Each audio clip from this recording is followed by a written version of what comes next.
Well, welcome everyone to Betting Weekly Live. It is Friday, the 4th of April. I hope you've been doing really well. Hope yesterday was a great betting day for you. You're with Steve Wyss. I'm delighted to welcome a new man to Betting Weekly Live, a former professional jockey and tennis handicapper, Tim Dennis. It's great to have you, Tim. Welcome on. Hi, Steve. Yeah, thanks for having me on. Yeah, it's great to be here. Yeah, really looking forward to it. Yeah, Tim.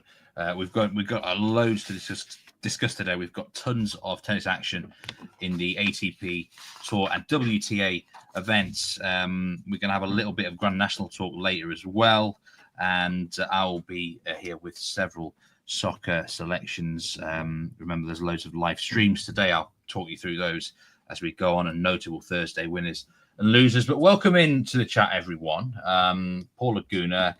Good morning. Let's give a nice warm welcome to Tim Dennis. It's very nice of you to say that, Paul. Byron, he's going to see Devo in Philly on May the 1st. Byron Murrell, yes. After the Switzerland gag yesterday. Rick Haley, good to see you as well. Nish, in addition. Who is Tim's favourite side? In what sport, Byron? There's so many different sides it could be. But and Jack Wright welcomes you in as well. So I think the first thing to do, Tim, really, is to find out a little bit more about you because you're a former professional jockey, now turned tennis handicapper. Where did it all start? Tell us more about the betting side of things. But welcome aboard. Yeah, no, thank you. Thanks for having me. So, yeah, I guess for my sort of career for the past sort of 20 odd years was all in racing. I grew up in Epsom where they have the Derby, so that's probably where the racing bug came from. But probably got into racing a little bit late. But yeah, managed to work with some great people in the racing industry, in jump racing and flat racing. So worked in both codes. And yeah, initially in jump racing, I worked for a trainer called Philip Hobbs down in a place called Minehead. And this was probably just about 2004 I started there. So yeah, when I was 22 years old, I started down at Phillips, and yeah, got going in the racing game. Was lucky enough to, like I say, ride some excellent horses and be in a yard that was always in the top 3 in the country, probably as far as jump racing goes. Got me off to a great start. What's the best horse you've ever ridden in any form?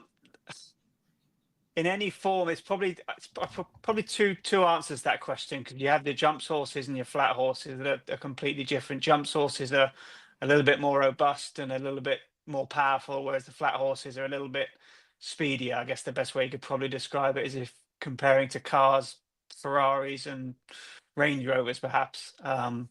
So yeah, two different types. But if it would be jump racing, I'm not sure if you're into racing, Steve, or anyone on the chat, but probably a horse called Rooster Booster. He won a champion hurdle. Great he horse. was a great. That's him, yeah.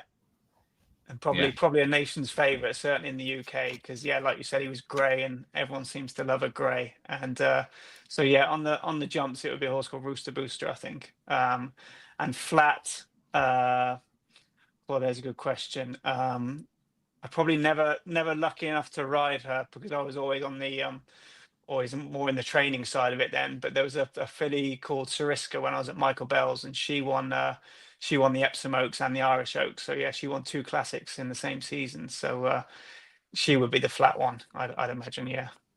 We will we'll talk more about tennis in a minute, but I do actually have this image of you back in the day. Yeah, I don't know where this is or what horse this is.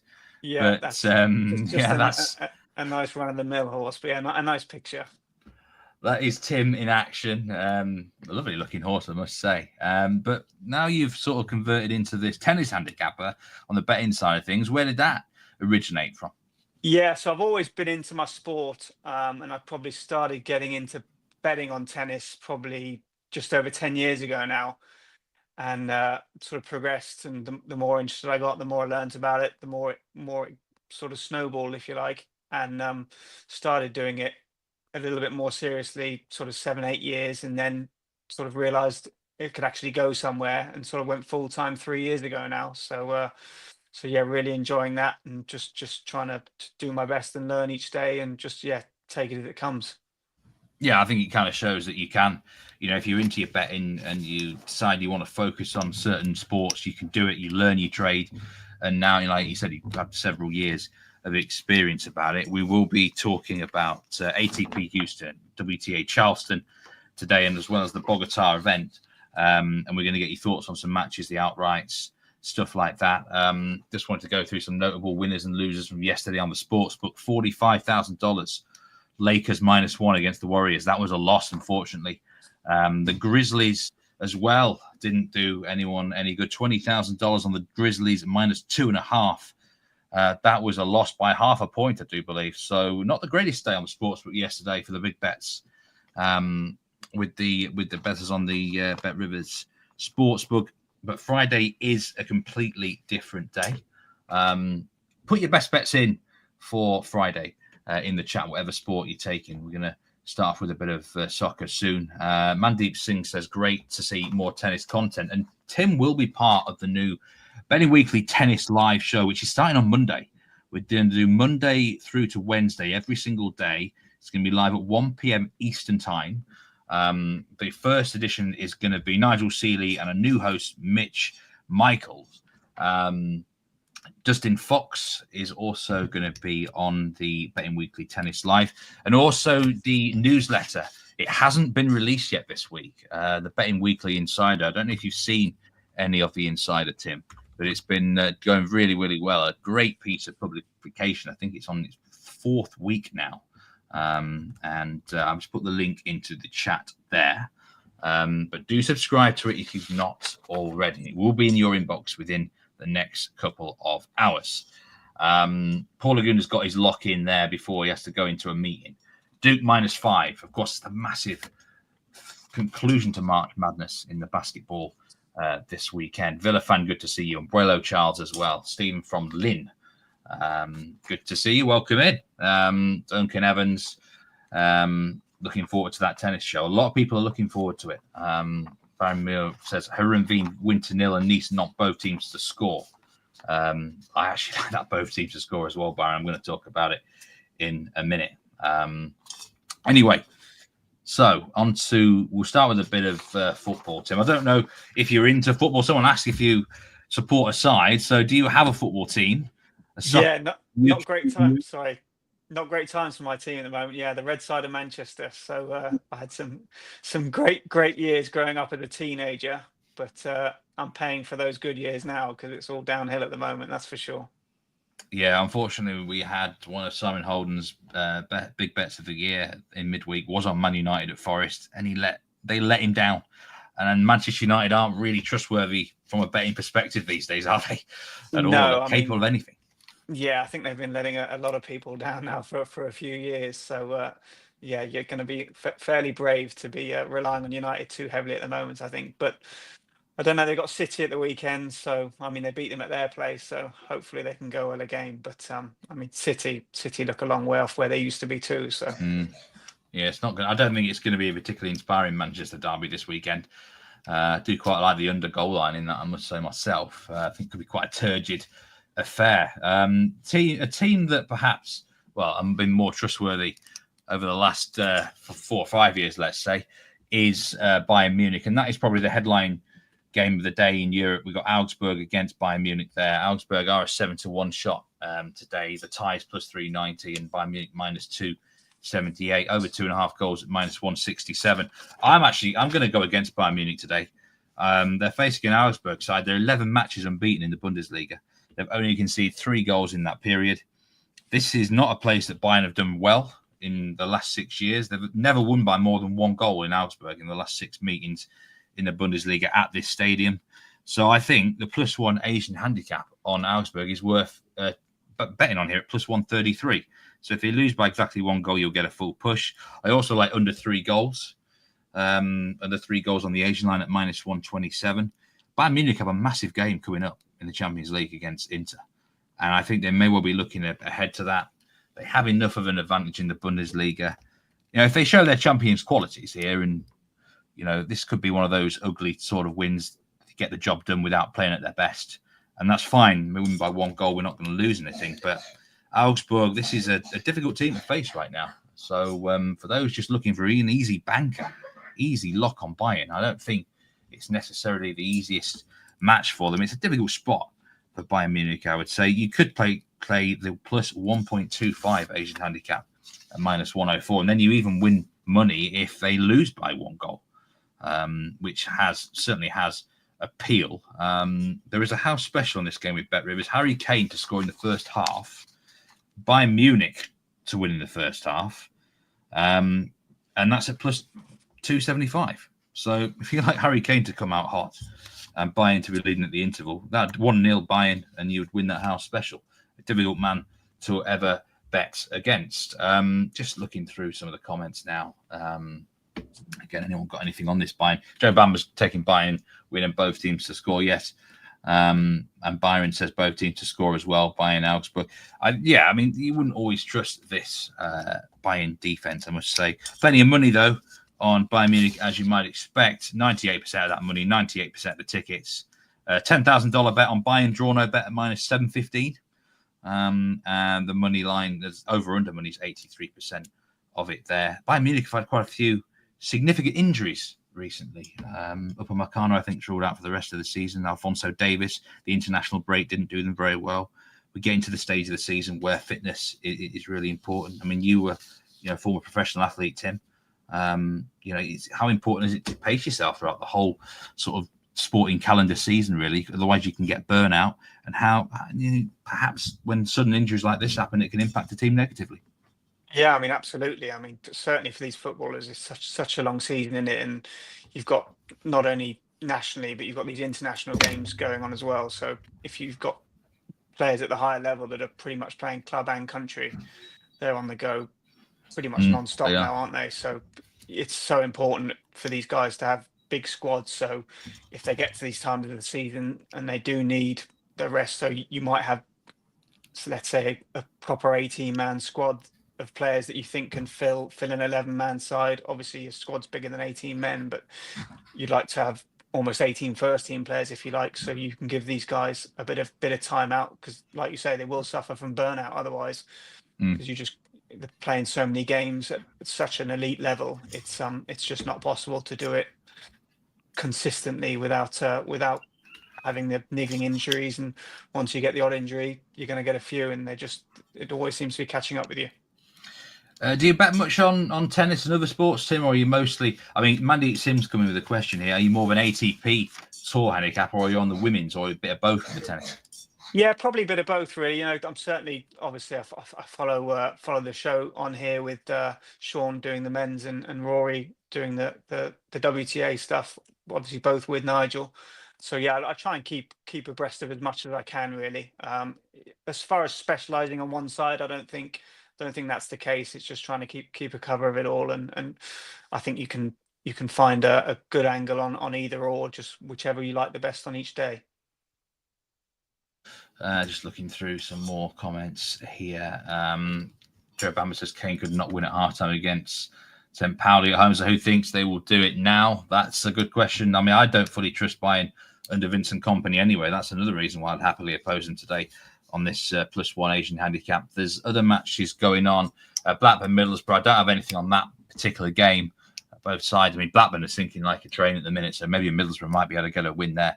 They've not exactly been convincing since Christmas either. Nice against Nantes. Someone put up both teams to score yes here in comments. I agree. I think -115 on both teams to score yes. This would be my second best bet of the day. Nice have suddenly looked a little bit dodgy at the back. They've also got 2 suspensions. Bard and Dante are ruled out.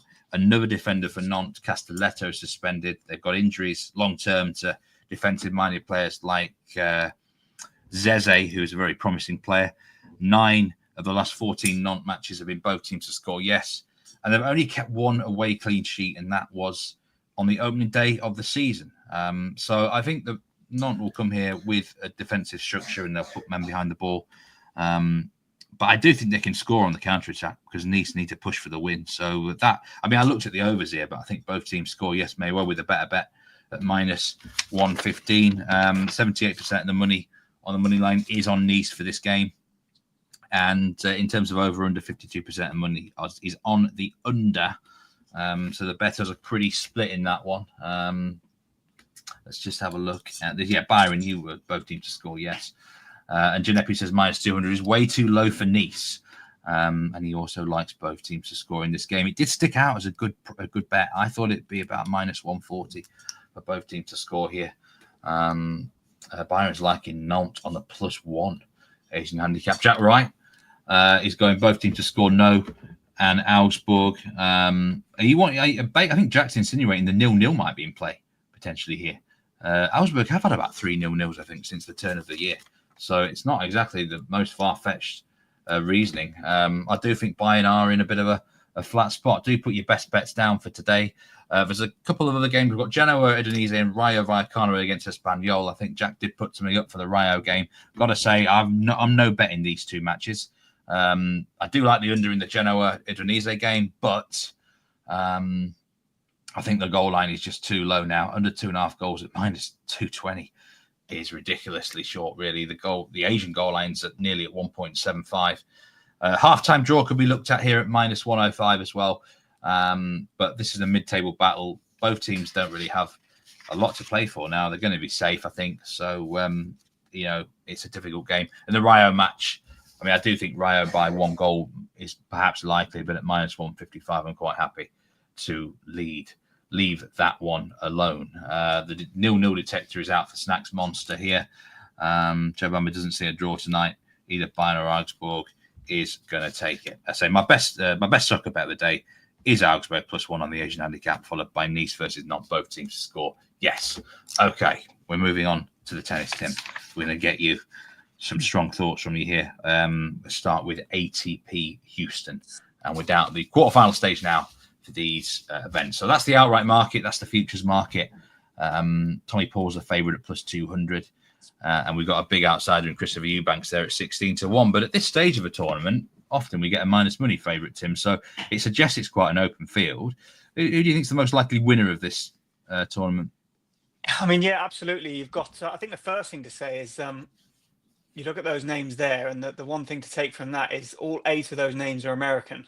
And I did a little bit of research on this, and I think that's the first time that's happened, that 8 players of the same nationality have filled a quarterfinal spot, and the first time since Orlando in 1991. So yeah, 34 years ago. So that goes to tell you just how unlikely that is. And you've got the top 2 seeds still in there, Tommy Paul and Francis Tiafoe. Tiafoe has a good record here. He won it in 23 and lost in the final to Ben Shelton last year. So he goes well. I know Sean was quite keen on Nakashima at the start of the week. He was unseeded, but and he just thought, I think he was +700 at the time, might just be a little bit short, but probably +500 now. You could probably still side with Nakashima as a value player. That's probably where, if I was forced, I'd probably go with Tiafoe personally. I think Tommy Paul is a little too short. He hasn't been in great form. He only scraped past his first game, probably, I think, a final set tiebreak, I think. So I think I'd probably be fading Tommy Paul and looking at somewhere further down, and probably Tiafoe or Nakashima, I think. And I think, like I said, Sean was keen with Nakashima, so I'd see no reason to go away from that at this stage. Yeah, it's remarkable, isn't it? For all from the same nationality have reached the final 8 here, which is fantastic to see in some ways if you're supporting any of those players. Exactly. I think looking at the show at the start of the week with Sean and Nigel, they did state that 5 of the last 6 winners of this tournament have been American, and that's not something you'd always associate with a clay court. This isn't like your European clay or your South American clay, and the fact that it's not quite as slow, it's a little bit quicker. That may play a part, but yeah, the Americans certainly do go well here, and as you can see from that quarterfinal lineup. Yeah, these are the quarterfinal lineups. The biggest favourite is Nakashima at -435 there. We've got a couple of close pick'em games, Brooksby, Kovacevic, for example. But we're going to start with a game You mentioned Tiafoe there. Michelsen against Tiafoe, minus 190 on the money line for Tiafoe. We've got a games line at 22.5. I mean, these are two very, very exciting players. This is probably the one quarterfinal you've got a stronger opinion on than the others, Tim. So take us through it. What's the bet to like here? Yeah, absolutely. I mean, I think of the two, I think Tiafoe is probably the more comfortable on the surface. Like I said, great record here, having won it and been a beaten finalist last year. Michelsen, I mean, there's still time for him to get used to this surface, but it's probably not his favourite and not his natural, I would have said at the moment. They've met once before, these two. They played in the hard court in Dallas last year, which Tiafoe actually won in straight sets, 6-4 and 6-3. Fairly comfortable, you would say. And I would personally, I would think if Tiafoe can do that to Michelsen on a reasonably fast hard court, I'd fancy him doing well here. Like I said, where I think he'll be more comfortable. He has a good record, and I think in that head-to-head that day, Tiafoe won 76% of his first serve points compared to just 54% for Michelsen. So on a fast hard court, to do that is quite a big gap, and I think he'll probably make that gap even bigger on this court. So the bet I did like was I'm not sure it's on the screen there, but Tiafoe minus 1.5 games. I looked earlier was minus 129. I'm not sure if that's lines changed at all, but that's the one that stood out to me this morning. I mean, that's been backed in. Minus 1.5 games is minus 150 now with Bet Rivers. But of course, and I mentioned this before, whenever in certain sports, you can change the ticker, you can change the handicap line. You can go up. I mean, I don't know whether you'd do this or whether you'd stay at the minus 1.5. Minus 3.5 games is at plus 120. Is that too big of a? Is that too big of a gulf? I mean, I suppose certainly you probably get plus money is probably a better play for a lot of people. So it's minus 3.5. You said that was minus 3.5 games on Tiafoe. Yeah, plus 120. Yeah, minus 3.5. I mean, like it was. He covered a 4.5 game handicap the last time these guys played. So, I mean, to get to plus money, I could probably see him covering the 3.5 too. So, and especially on a clay court, you tend to get these, even though this is a fast clay court compared to some of the ones we have spoke about. I could probably still just about see him covering the 3.5. So, yeah, I could be certainly tempted to go to 3.5. I'd be strong at the 1.5 and could be tempted to go up to 3.5. Yeah, check your handicaps out there, guys. And there's absolutely nothing wrong with a minus 150 winner on a minus 1.5 handicap. Perfectly acceptable bet. And it sounds like you're strongly in the Francis Tiafoe court there. There's a question for you from Snooks Leia. Do you think there's generally more upsets in top level men's or women's events? I would say women's. I would say more for sure. The men's tend to be a little bit more predictable on the whole, and the women's the other side of that coin. I think on any given day, there's quite a lot of women who can beat each other. Perhaps at the Grand Slams, maybe a little bit less so, because obviously, I'm not saying everyone's not doing their best every day, but those elite level players, they're always up for those Grand Slam Masters 1000 tournaments, and they can't play every week, so everyone sort of takes their turn, for example. But if I had to choose one, I would say WTA. Producer Troy's come up with an interesting comment there. Tiafoe is typically the strongest public player of the lot. He's a very heavy public favourite unless he's facing a top 10 player, and I can tell you in this particular game, 87% of the money on the money line is on Francis Tiafoe, and also 91% of the money on the spread. So he's very, very popularly backed here.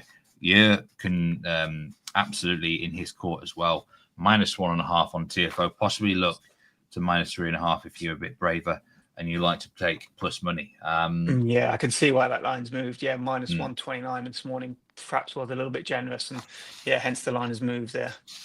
You can watch these matches live on betrivers.com or the BetRivers app, live streaming ATP Houston and also the Charleston and Bogota events in the women's. Let's just talk through his other quarterfinals here. Tommy Paul, a few comments about him there. Minus 230. Is he a good thing there on that? I think his handicap is about minus 4.5 from what I last saw. I will check that. But would Tommy Paul be for you or not here?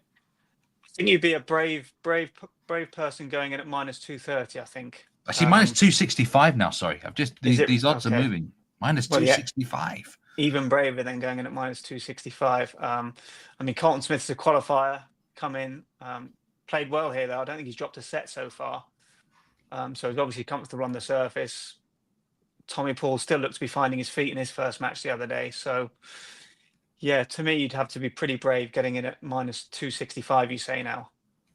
Yeah, it's obviously quite a big, he's obviously been backed in well here, Tommy Paul. I mean, this was some of the earlier data we had. I mean, 91% of the money was on Tommy Paul by then, but on the spread, more than half of the tickets were actually on Colton Smith, and the spread is at -3.5 and +3.5 on the spread, which I thought that'd be a little bit more actually. If he's -265, the spread there. Would that be, if you're going to bet on Tommy Paul, would that be the better bet? If you did like him, I don't know really, Tim, whether these spreads sometimes correlate to the money line or surface dependent in tennis. Yeah, I think surface dependent for sure. And I guess it kind of depends how you see the match going. If you see Tommy Paul covering the straight sets win, then you probably would cover the handicap.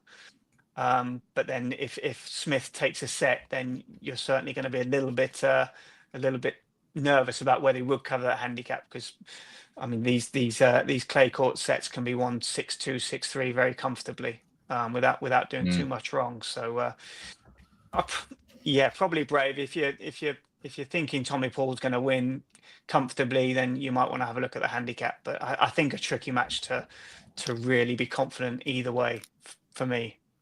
There's a big favourite in the Christopher Eubanks Brandon Nakashima game. Nakashima's now -480 on the money line. We've got a game spread here. You can actually back Nakashima -3.5 games at -141. Eubanks is, quite a big dog here, really, +350. Do you give him any chance on this sort of surface against the favourite, or is this fully justified to be nearly -500? Yeah, well, the total games are fairly interesting here because Eubanks strong server and Nakashima is a perpetual weak returner.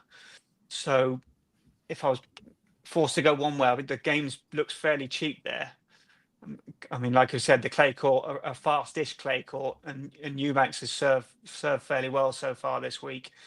Nakashima, like we said before, I know Sean said it many times, struggles to break serve. His return game is very weak for a player of his ability. So if I was, look at the total games, probably looks a little bit cheap there. I would say that would be my angle into that game. I think you can take over 22.5 games at even money if you did like that. And the final game on the card is Brooksby against Kovacevic. This is pretty, I've got the wrong graphic up. Pretty much a pick'em in many ways. -136 on Brooksby. Kovacevic +110. Games line at 22.5, which, when a game on the money line is priced up as close as this, I always think, this might be wrong of me. I'm no expert in tennis, but I'm thinking it could go all the way, maybe 3 sets, and then I always look at the games overs. But is there someone here that you would side with over the other? Yeah, no, I think what you say is fair there. I think if they can't really be split, then you probably, your lean would be to go over games because nobody's really certain how it's going to play out. So you might give both of them a fair chance. And Kovacic is the more sort of how's the best way to put it? He's the more sort of been around a bit player, shall we say? And Brooksby coming on the scene a little longer has started well in this tournament, so you'd have to give him a chance. But again, I think it's difficult to have a strong opinion on the game. But like you say, I think if you're over games player, if you're not really overly confident of one way or the other, and the books can't seem to split them either, that's probably a good way to go about it. Yeah, this looks a tough game. 96% of the money on the money line has been on Brooksby though, so he's been well backed in that. But the spread money, that's on Kovacevic. So I think this is the sort of game where the bettors can't really make up their mind, and the odds suggest that as well. So, yeah, difficult one to be overly confident about, and if you had a lean, I'd be over on the games, I would say again. Tiafoe's only 27. It feels like he's been around for years, says Duncan Evans. Mandeep Singh says Tiafoe hasn't been playing that well. Take the 3.5. That, to be fair, Tim's advice was the -1.5 games line there, -150. Steve, any thoughts on the De Zerbi drama at Marseille? How long have we got, Meninda? We need about another hour for that. For my thoughts on De Zerbi at Marseille, I'll try and get me and James to talk about it on one of the Betting Weekly Extra Time European shows. But I, in simple terms, I don't really rate to lose that much.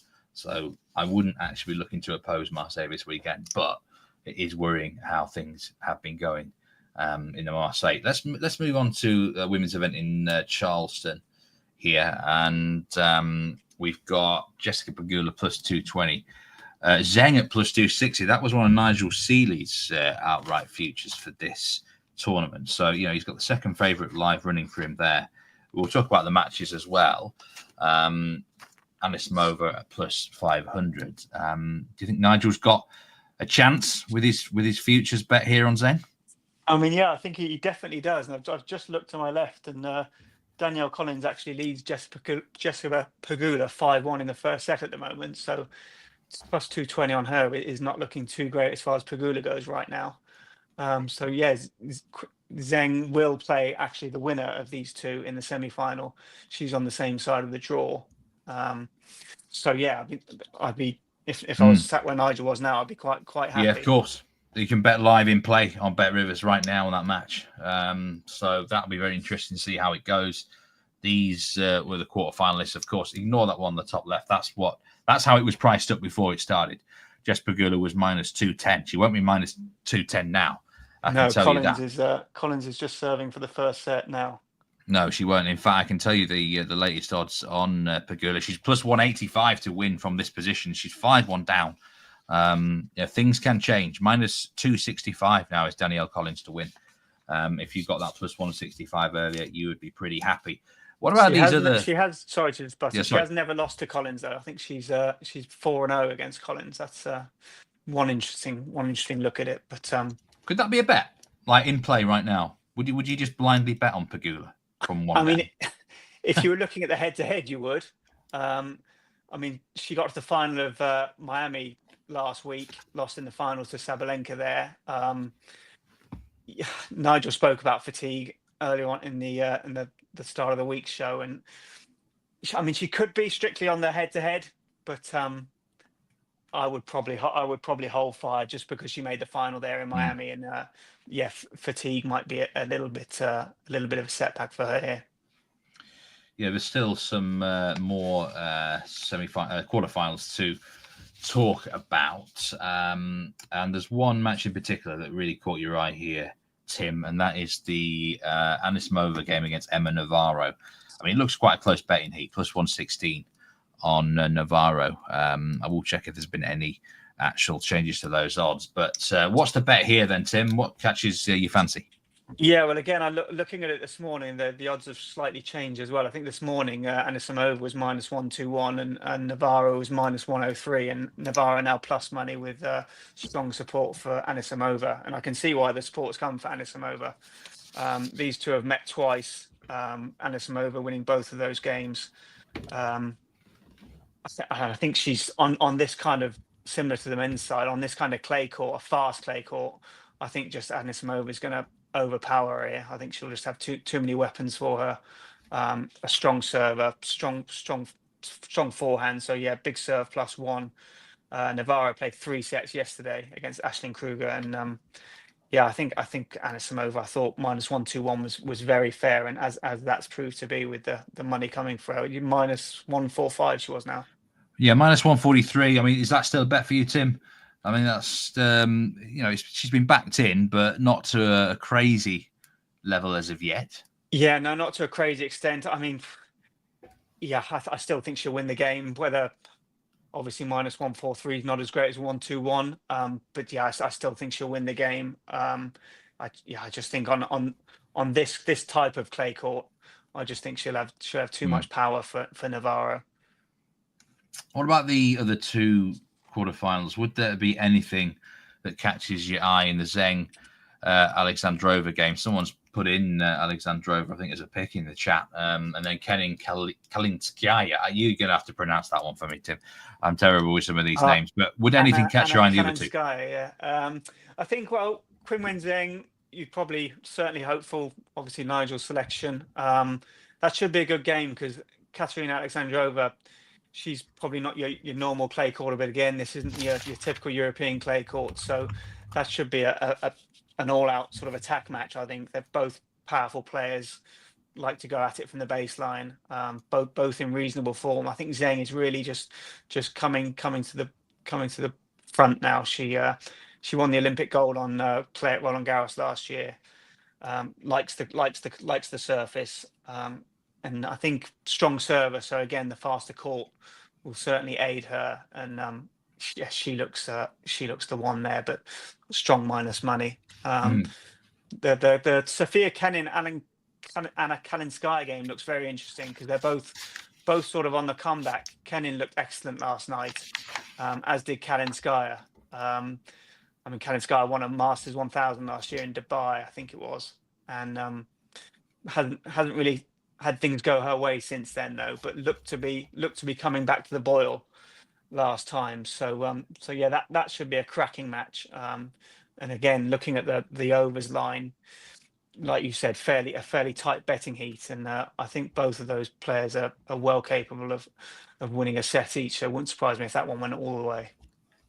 Luca, welcome in to chat. He is saying Anisimova wins easy and Alexandrova to win 2-0. That'll pay pretty well, Luca. That will play well, yes. Would pay well, wouldn't it? Probably about plus 500, maybe something like that. I'd say at least, yeah, probably fraction more, I'd imagine. Yeah. Well, good luck with that play. Good luck. Well, he's against Nigel Seeley. We've got to support the channel. So Nigel's on fire at the moment, isn't he? Yeah, Nigel, absolutely. Had a brilliant midweek card in the Premier League. Let's just finish off by talking about the Bogota event here in the ladies. We've got Buksova there as the clear favourite, plus 130 to win it. 3 or 4 pretty big outside underdogs here. Is the favourite a good thing in Bogota, do you think, Tim? Again, potentially, but I think Rory put up Tatiana Maria for the show at the start of the week, so he'll be sitting reasonably comfortably at the moment, I'd imagine. Buskova, is she a player I probably want to be getting involved in to win the tournament plus 130? I don't think I would be, to be honest. Not the most robust or the most clinical finisher you've ever seen in the world. So I think you'd have to be a brave man getting involved at this stage at plus 130. So I'd probably hold fire on that. And I think I'd be happy to cheer on Rory's selection of Tatiana Maria. I think was she plus 600? I thought she was there still. Yeah, plus 600. I mean, good luck to Rory Chiwani there. Good luck to both Nigel and Rory. Hopefully, they can get at least a finalist here. Hopefully, outright winner. There is obviously quarterfinal matches going on. Maria is the underdog in her game against Osorio here, minus 278 for Osorio. These matches here, would there be of the 4 here? Would there be potentially a bet that you could advise, Tim, for anyone interested in this event? It is live streamed on Bet Rivers and Bet Rivers app. So let us know if there is anything. Yeah, probably if I was gonna go for one of the 4, I'd probably look at the games in the first match there. The Tatiana Maria, Camila, Osorio. I think Maria's got the ammunition to give her more of a test than minus 278 suggests on Osorio. So yeah, I'd probably lean towards total games in that one out of the 4. That would probably be 20 and a half. Yeah, I think 20 and a half is probably fair. So even a sort of a 7-5, 6-4 win, even in straight sets, is you're going to be cashing that ticket. So that's probably where I'd lean on that one. But a difficult one to be overly confident about in a tricky setup, I think. Yeah, of course you can win that bet with 2 sets, in theory. So you've got a few things going in your favour when it's a 20 and a half games line. But yeah, let us know if anyone's betting in the Bogota event. What your best bet and stuff is there. But we're going to round off the. Collins has won that first set, and she's in good start the second set well as well. So Really, yes, seems like it could be her day. But a lot of tennis, a lot of sport is mental, isn't it? If you've got a bad absolutely, head-to-head until you're over that line, it's exactly not that, in the bag, is it? So No, I'm always wary when there's a bad head-to-head, especially in tennis. But we're going to finish off the show. So we're going to finish off the show, Tim, by picking your brains about a unique event which happens in the UK tomorrow, and it's the Grand National Horse Race. Now, for those who don't know much about this is probably the biggest. It is the biggest horse race isolated on its own in the United Kingdom. I suppose the best similarity would be perhaps the Melbourne Cup or the Kentucky Derby, maybe. In other nations, I mean, historically, it was like a 40-horse race, wasn't it, back in the day? Is it still 40 horses or not, Tim? Yeah, it used to be. They've cut it down to 34 now. 34. Just tried to help with safety a little bit, and they want to discourage fallers, and they're just trying to make the race as safe as they can. So yeah, it's only down to 34 now, which has made a little bit of a difference in the race. But you're right in what you say. It is a race that sort of stops everyone. Perhaps not quite as much as it used to, but I think a lot of people still are aware of the national and do like a bet on the national. I think certainly when I was a kid, and I'd say many of us, we'd all have a pound on the national when we were young, and it's carried on ever since. Yeah, and if you watch the Betting Weekly Dojo this week, Neil Channing and Nigel Seeley did have a lot to say about the Grand National and some great stories from the past as well. It gets underway 11 a.m. Eastern time on Saturday. Like I say, 34 horse field, distance of 4 miles and 2 furlongs. It's an absolute marathon. Dread to think how many fences in total there is. You might know the exact number, Tim, but it's a lot of fences to jump. I think it's 30. 30. Wow. I mean, it's a proper test for these horses. Look, we've got a former professional jockey on the show, so it would be silly not to get your insights and opinion into this race. Tim, if there's a couple of horses that you might want to point the people in the direction of. I mean, I was just saying to you off air before we came, it's so dry here in the UK. I'm guessing there'll be water in the course and stuff like that. But these conditions, will they be kind of unique, perhaps compared to some previous years in the Grand National? I mean, a little bit. I mean, like I said, the national, like Duncan said there on the chat, the national's changed so much in the past. So in the years have gone where you sort of had a track specialist that was such a good jumper was a real asset. Now the fences are a little bit easier, and bad jumpers can still win the race, and that wouldn't have happened years ago. And I did a little bit of research, and I think every year for the past 9 years since the race has become less demanding, has been won by horses aged between 7 and 9. So you can actually sort of rub out a lot of the field there. And funny enough, a friend of mine actually trains one of the horses who's up near the top of the market, a horse called Iroko, who's owned by a guy called JP McManus, who's, if the guys don't know, he's a really successful UK and Irish horseman with plenty of horses on both sides of the Irish Sea, and he's actually won the race last year. And Josh was told by the owner that I think back in September or October that Iroko was his horse for the national this year, and he sort of earmarked him for the race back then. So yeah, they sort of took note of that, and he's been aimed for it ever since. And I think he's near the head of the market, and he might want slightly softer ground if you were ideal, but like you said, they're going to chuck loads of water on the course because they want the ground as safe as possible. And yeah, he's a 7-year-old, probably still on the right side of the handicap, and yeah, he looks a really interesting horse. And yeah, that's my money's on him, and yeah, I'm hoping he can get it done, not just for myself, but yeah, for my friends who actually train the horse. That's Sirocco. I think it's about plus 800 at the moment in the market. It is the second favourite. Patricia Troy is going with Stumptown at yeah, I can see that. Was 10-1 on that. I mean, that won the cross country race in Cheltenham last month. I watched that race. Yeah. I took a little bit of the horse that went in the wrong direction in that race, Vanillier.